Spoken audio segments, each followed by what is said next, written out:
Welcome to your reading for August. I am doing a reading for Aries through Virgo right now. So this is going to be a pick a card reading, so you can go ahead and pick one, two, or three when you're ready for your tarot card. And then this is really for your sun, moon, rising sign, whatever resonates most for you.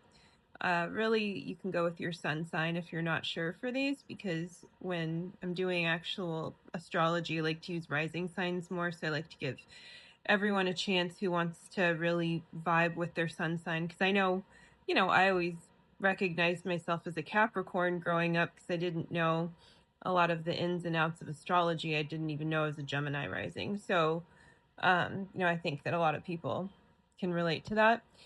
Anyways, we're going to start with number one now. So the first card, if you picked one, is going to be the Nine of Staves.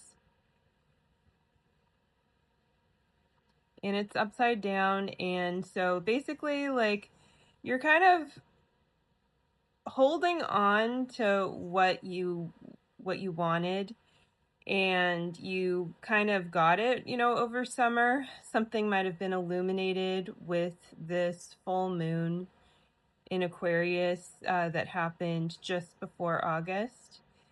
And you're kind of like in this waiting, holding mode. So this is just really a reminder for you, if you picked number one, to like loosen your grip and not to worry. Like, your worrying is maybe, this is not health advice, but it might be affecting your wellness. Just worrying could even be that you're worrying about your wellness, and that's not helping. So I'm not saying don't, pay attention to things or ignore your life, but like, surrendering would be really key for you right now. So I think your main word and your main theme for August is really, if you find yourself, holding on to things that you've recently acquired that you feel like you've earned. And it can be material. It's probably material in some form, but it might be material more in terms of your physical well-being, actually.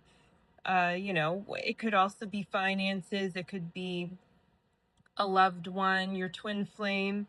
Like, it could even be that, yeah, you recently got into a deeper level of union with your twin flame, and you're really wanting to hold on to that because it really like resulted in a lot of great, wonderful vibes. But, in surrendering that, even if it appears to not go well in the short term, you're actually helping your union evolve. So the key to the surrendering is to continue doing your inner work, of course, which is, finding those places that don't feel so good and loving yourself. Some people might call that shadow work.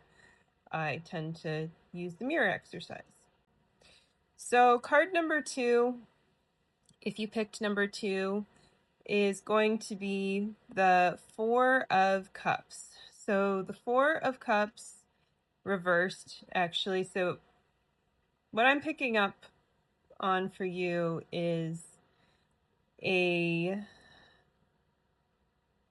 just a lack of joy being the issue. I wasn't really planning on this pick a card being like, what's the thing you need to work on in August? But that's what this is turning into for Aries through Virgo, if that's you. So basically, you're distracted and you're feeling a little joyless and you're feeling a little like uh upset, like your cup's been emptied out recently. And that's true, but actually, you're doing well, and it's okay to put your feet back on the ground and get up, stretch out, and keep going, basically. Like, you actually are not running on empty. That's an illusion right now for you. So I would encourage you to gather your resources this month of August if you picked card number 2 for this tarot reading. And like you've actually got this. I mean, in the picture, the arm is coming out of the sky. So it's really saying like the things are here to help you. Like don't worry, and but also like don't sit around and do nothing. That does not mean don't meditate or take it easy and rest when you need to, but it really, it's like you, and that might be a part of the problem, is that you're not fully resting or you're not fully going into that meditative state. And so you're kind of caught in a little bit of a inertia moment. And luckily that's easy to get out of, and I just told you how. So, I'm sure there's more details, and but that's the gist of it. So card number 3 is Page of Pentacles, if you picked number 3. And the Page of Pentacles is telling you basically like, you're good, keep going, and be responsible for what you have recently been given, what you are being given.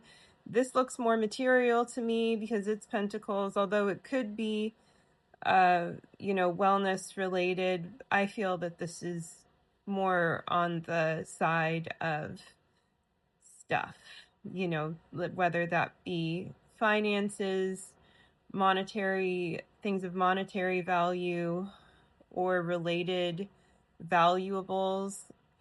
And even if it's something related to your twin flame union relationship, it's still going to have to do with the values side of that. And I don't just mean like what you and your twin flame value. I mean like maybe the valuables you have between the two of you, something like that. So it's kind of like a very material card. It can also have to do with literally planting things and growing things, meaning like, plants, but also anything material that feels of significant value to you. It's time to lock in to that and actually take it seriously, because that's your way right now of showing devotion, is to take care of, maybe it's your car, whatever's in front of you. And that's signaling to the universe, I care, I want to steward more. And so then the universe can hand you more. And that doesn't mean doing that at the expense of your well-being. So find balance there. But that is your card. So that is going to do it for part 1 for Aries through Virgo. And if you resonate as your sun sign or your rising or moon, or you want to check out the other video, because of your, other big 3, then you can check out part 2. Otherwise, that's it, and I will catch you in the next one.